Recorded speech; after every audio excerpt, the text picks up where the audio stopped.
सबसे पहले हम कॉर्टिकोस्टेरॉइड्स के बारे में समझ लेते हैं। कॉर्टिकोस्टेरॉइड्स एक टाइप का स्टेरॉयडल हार्मोन होता है। हमारे बॉडी के अंदर एड्रिनल ग्लैंड होते हैं और यही एड्रिनल ग्लैंड कॉर्टिकोस्टेरॉइड को प्रोड्यूस करने का काम करते हैं। कॉर्टिकोस्टेरॉइड्स दो मेन टाइप के होते हैं।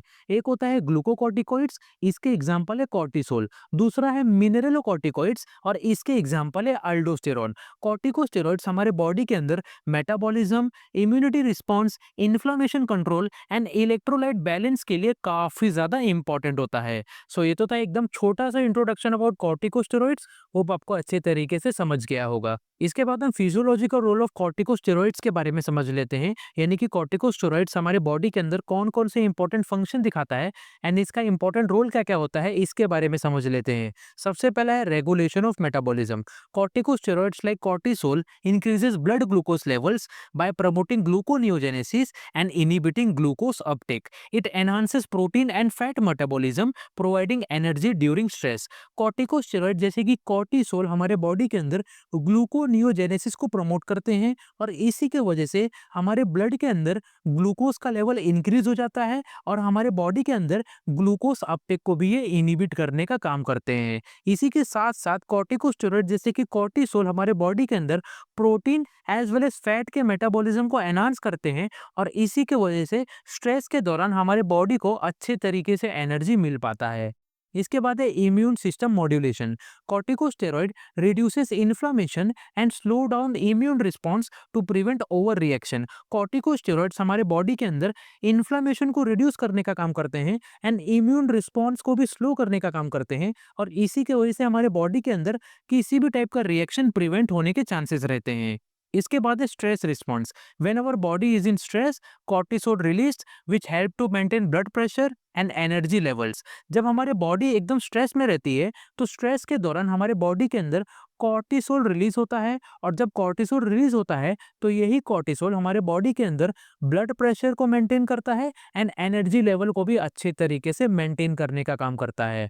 नेक्स्ट है electrolyte and fluid balance. Corticosteroids like aldosterone regulate sodium and potassium balance bye promoting sodium reabsorption and potassium excretion in the kidneys. Corticosteroids हमारी किडनी के अंदर सोडियम के रीअब्जॉर्प्शन को प्रमोट करता है एंड पोटेशियम के एक्सक्रीशन को भी प्रमोट करने का काम करता है और इसी के वजह से हमारे बॉडी के अंदर sodium as well as potassium का जो बैलेंस होता है वो अच्छे तरीके से रेगुलेट रहता है। इसके बाद है anti inflammatory and anti allergic effect.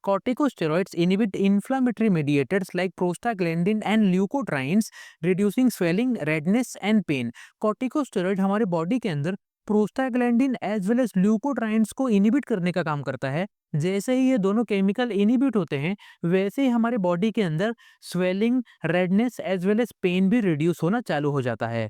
इसके बाद है bone and muscle health. Corticosteroid regulate calcium metabolism and maintain bone health. Corticosteroid हमारे बॉडी के अंदर कैल्शियम मेटाबॉलिज्म को अच्छे तरीके से रेगुलेट करता है एंड बोन हेल्थ को अच्छे तरीके से मेंटेन करने का काम करता है। सो ये तो था physiological role of corticosteroids. Hope आपको अच्छे तरीके से समझ गया होगा। नेक्स्ट हम पैथोलॉजिकल रोल ऑफ कॉर्टिकोस्टेरॉइड्स के बारे में समझ लेते हैं, यानी कि जब हमारे बॉडी के अंदर कॉर्टिकोस्टेरॉइड्स का लेवल काफी ज्यादा इम्बैलेंस हो जाता है तो इम्बैलेंस होने की वजह से कौन कौन से डिजीज एंड कौन कौन से प्रॉब्लम हो सकते हैं इसके बारे में समझ लेते हैं। सबसे पहला है कॉर्टिकोस्टेरॉइड डेफिशिएंसी।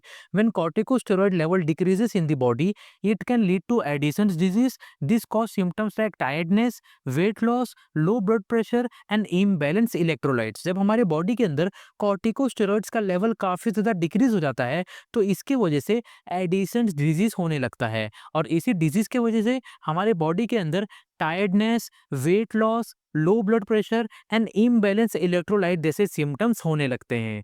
इसके बाद है axis corticosteroids. Too many corticosteroids such as cortisol in the body causes Cushing syndrome, leading to weight gain, a round face, weak muscles, fragile bone, high blood pressure, and even diabetes. If corticosteroids such as aldosterone is too high, it produces a condition called hyperaldosteronism, which causes high blood pressure, low potassium level, and muscle cramp. जब हमारे body के अंदर corticosteroid जैसे कि cortisol का level काफ़ी ज़्यादा बढ़ जाता है, तो इसी बढ़े हुए लेवल की वजह से हमारे बॉडी के अंदर कुशिंग सिंड्रोम नाम का कंडीशन प्रोड्यूस हो जाता है और इसी कुशिंग सिंड्रोम की वजह से हमारा वेट गेन होने लगता है, फेस राउंड हो जाता है, मसल वीक हो जाते हैं एंड बोन फ्रजाइल हो जाते हैं एंड ब्लड प्रेशर भी हाई होना चालू हो जाता है और इसी के साथ-साथ हमारे बॉडी के अंदर डायबिटीज़ होने के चांसेस भी बढ़ जाते हैं। अगर कॉर्टिकोस्टेरॉइड जैसे कि अल्डोस्टेरॉन का लेवल काफ़ी ज़्यादा इंक्रीज़ हो जाता है, तो इसी बढ़े हुए लेवल की वजह से हमारे बॉडी के अंदर हाइपर अल्डोस्टेरोनिज़्म नाम का कंडीशन प्रोड्यूस हो जाता है और इसकी वजह से high blood pressure, low potassium level and muscle cramp जैसे सिम्पटम्स दिखाई देते हैं। सो ये तो था pathological role of corticosteroids. Hope आपको अच्छे तरीके से समझ गया होगा। नेक्स्ट हम क्लिनिकल यूजेस ऑफ कॉर्टिकोस्टेरॉइड्स के बारे में समझ लेते हैं, यानी कि कॉर्टिकोस्टेरॉइड्स का यूजेस क्या-क्या है एंड कौन-कौन से डिजीज एंड कंडीशन को ठीक करने के लिए इनका इस्तेमाल किया जाता है, इसके बारे में समझ लेते हैं। Corticosteroids are used in condition like asthma, rheumatoid arthritis and inflammatory bowel disease. Corticosteroids का इस्तेमाल asthma, rheumatoid arthritis as well as inflammatory bowel disease को ठीक करने के लिए किया जाता है। Corticosteroids are used as immunosuppressants. Corticosteroids का इस्तेमाल इम्यूनोसप्रेसेंट्स की तरह भी किया जाता है।